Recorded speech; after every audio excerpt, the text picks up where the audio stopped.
Hello, everyone. This is Giulio Coraggio, location head of the Department of Intellectual Property and Technology at DLA Piper in Italy. This is the podcast Diritto al Digitale, and I'm here with my colleague Elena Varese, and we are delighted to have as a special guest Daniela Paletti. Daniela is Head of Legal Europe at Condé Nast. Daniela, thank you very much for accepting our invite. It's real a pleasure to have you here with us. Hi, Giulio and Elena. Thank you for inviting me to the podcast. It's really a pleasure to speak with you. So thank you so much for this. So, Daniela, normally we start our podcast with a bit of the journey of our guests. Elena, do you want to address the first question? Yes. So as the first question, I'm curious to know a little bit more about your journey to become head of legal at Condé Nast. I think it's a fascinating story because we share a bit of the start of this story. So please. Yeah, I joined Condé Nast more than 10 years ago so far because it was 2012 and I'm coming from private practice. So I decided to change my life and to say in the opposite side. I was hired at that time with the task to set up and organize the legal function in Italy because at that time there was no in-house function at Condé Nast in Italy. So my role at that time was start to set up the process, start working with the business and educating the business in dealing with in-house counsel because it was really new for them. It was challenging at the beginning because, of course, they were not used to talk with lawyers. So educating them in understanding that I was here to support them. I was, first of all, a partner for the business, being there for supporting them in achieving their goals. And then in 2021, Condé Nast went to a big transformation because it became a more global company. And so my general counsel proposed me to join this new role as head of legal for Europe. So it means that now I'm responsible not only for Italy, but also for France, Germany, and Spain. It was also a new challenge because it was like starting from the scratch because in the other market there were no legal function. So it is true that when I joined this new role, there was also the global team supporting me, a more structured legal function based in London and in New York. But at the same time, the other European markets were not used as well to deal with the in-house lawyer. And also, I think it was different in the sense that I've started to deal with colleagues from different culture. They have a different way to communicate, even if the business is the same, because of course we are all part of the same group. But I also had to do an exercise to understand how approach them, how to build a relationship, how to become an entrusted advisor for them. So this is more or less what happened in the last 10 years. But you mentioned that you started in private practice and then became in-house. How was the transition? Was it a shock? Because I never worked in in-house, but all our clients always tell us it's like being surrounded by clients that are all asking you questions. So it's like being bombarded by people that need your feedback. Yeah, it changed, and it's a bit shock at the beginning because I was coming from private practice from an international network as a DLA, so I was used to work in the same way you work, and I started to deal with an audience and with colleagues that were not legal, so I had to change the way I was advising them and try to provide advice and opinion that were understandable for an audience that it's made of journalists, people of the business, marketing, and then it's who you are really bombarded because the client are all of the people in the company. It means the legal function interact with all the stakeholders in the company. So it means that you have hundreds of clients at the same time, each of them with their own priorities. I've learned doing this and managing priorities when I was in private practice, so it was a really good school and chin for me, and I think it's an important part of my career, and it was really useful also to start this journey at Condé Nast. But you can feel the change when you Yeah, so it doesn't mean that you work less, maybe you work more intensively, because it's like having your client always in the room with you, because you're part of the same company, and obviously any client means it's instruction, it's business as the most important aspect for the company. You mentioned a bit of the challenges of your role. Do you have any other aspect that you would pin as a challenging factor in an international role? Because, as you said, you are overcasting not just Italy, but many other jurisdictions that maybe have a different cultural background. They want we want communications to be conveyed in a different manner, and so on. Yeah, of course, starting to oversee also markets with different jurisdiction means that at the beginning I had to study more, to ask for more support from external law firms in particular, because there are still some markets in Europe at Condé Nast where we do not have in-house counsel. So it is true that there are all countries of civil law, but so there are many similarities, but there are also area of law like data protection, that even if we have an European regulation, then there are specificity for each market.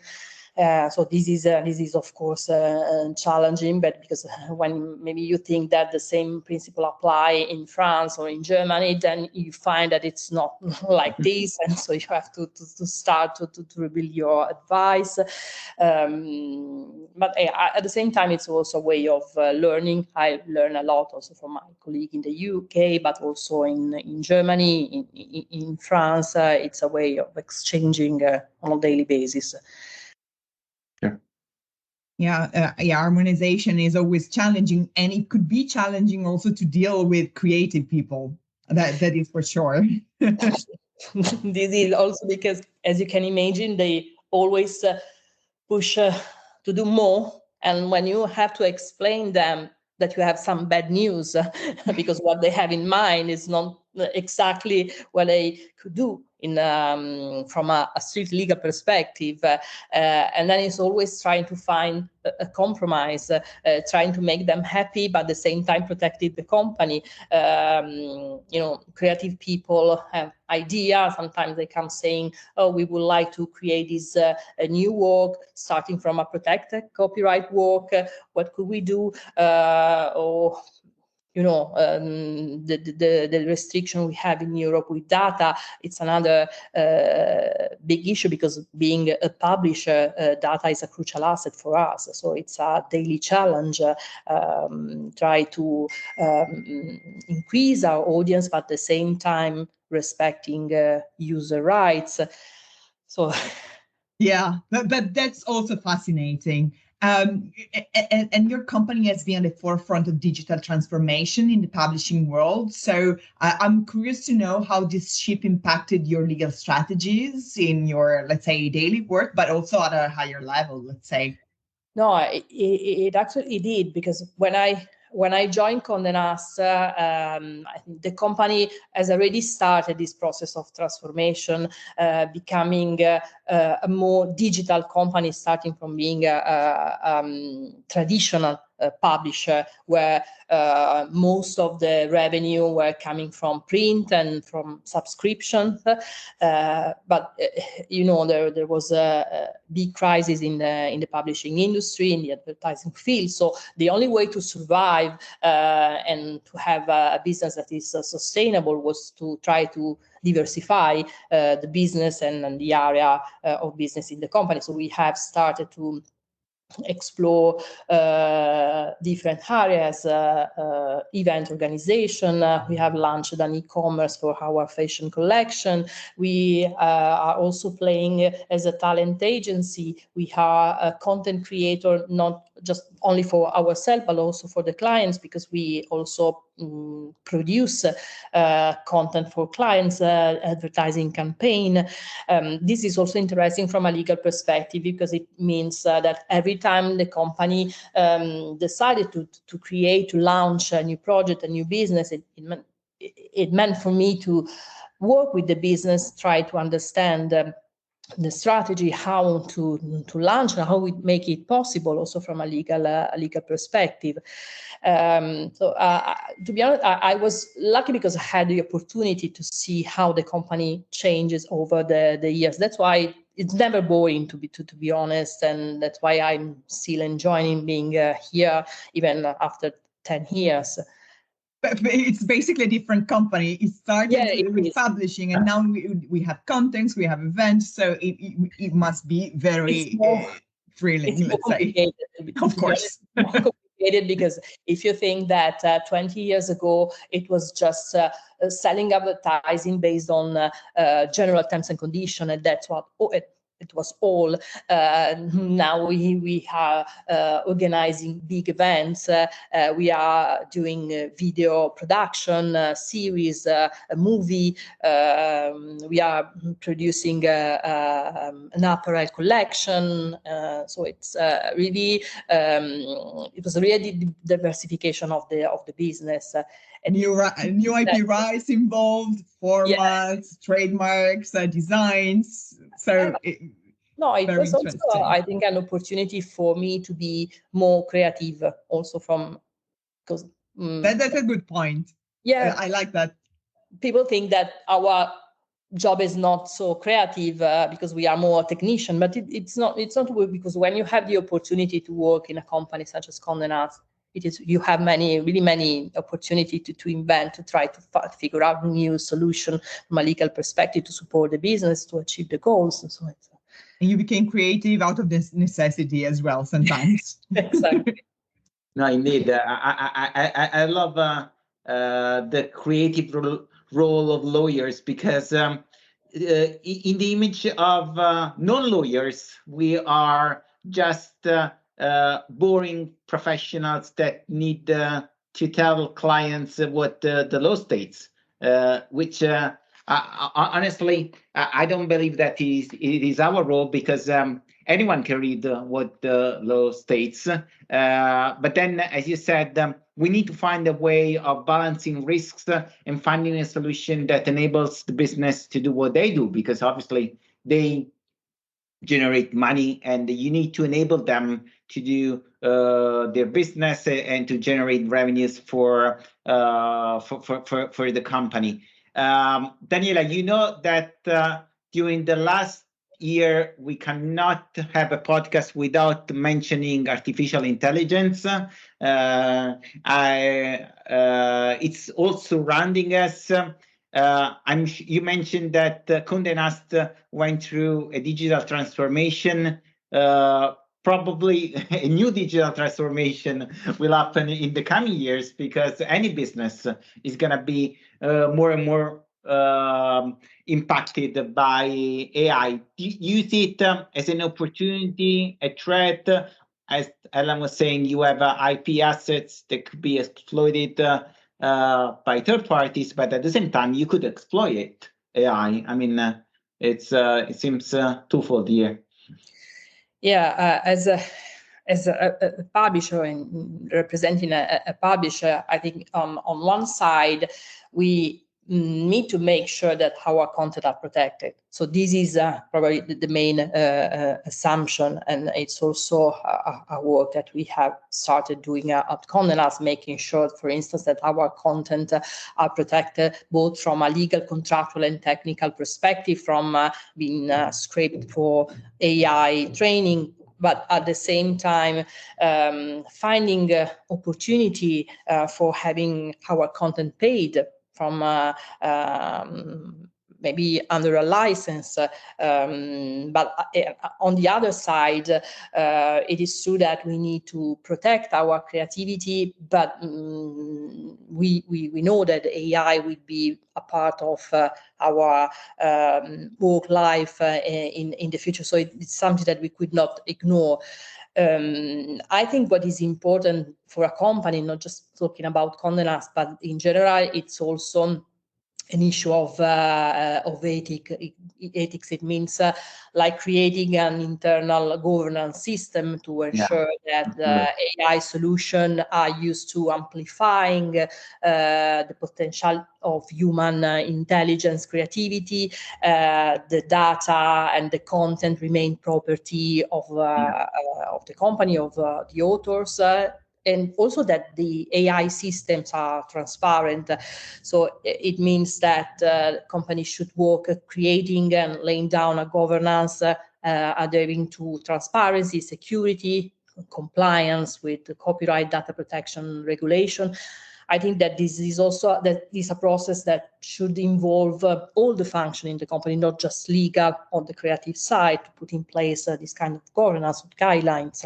So I think this is something that is part of our future. Yeah, indeed. This is the aspect on which we are working more extensively for our clients. A lot of our clients are, for instance, in the fashion industry. And on the one hand, they want to protect their assets, but they want to use AI, and they are concerned that their designers, their marketing colleagues, but even their HR colleagues are using AI without telling them, and with the risk of discovering that when I receive a challenge. But as you said, if a company doesn't have an internal governance, it cannot even challenge the misbehavior of employees, and if it doesn't have a governance, cannot properly exploit AI. So that is the beginning of everything. Then you work on the implementation of AI solutions, on the implementation of disclaimers. Elena is working a lot with some fashion companies on the implementation of the safeguards to avoid the applicability of the text and data mining exemption. Maybe, Elena, you want to say a few words about that, because this is really the hottest topic on our desks at the moment. Yeah, how to opt out your contents, but not damaging the SEO of your website. Because, of course, if you input technical measures to prevent these crawlings, on the one hand, you protect your contents, but on the other, there's an issue of SEO of your website, of your contents, or of your social media. On the other hand, of course, these tools are automated tools.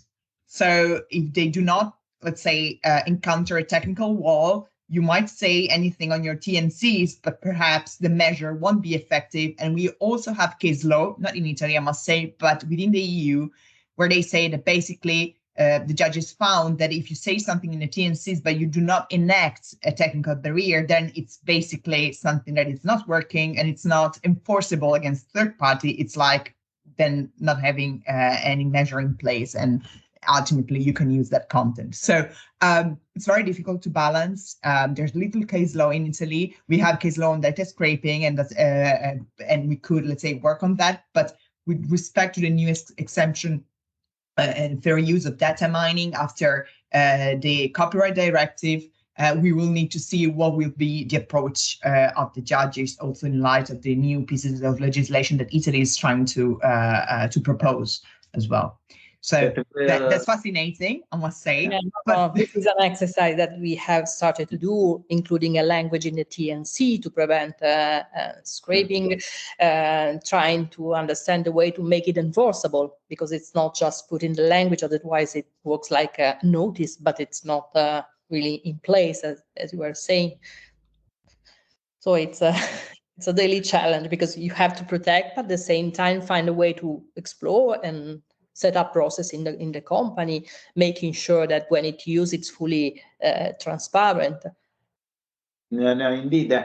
We always say that in our practice, we need to reinvent our business at least every 2-3 years, because it's going so quickly, while there are probably other sectors that are more static, where more or less you can consolidate your knowledge. Daniela, this chat has been really interesting. Hope we're gonna have other similar chats in the coming years, because as you said, your business is changing rapidly. So maybe in 2 years you're gonna talk about something completely different from what we've been tackling today. Thanks again for your time, and let's chat soon.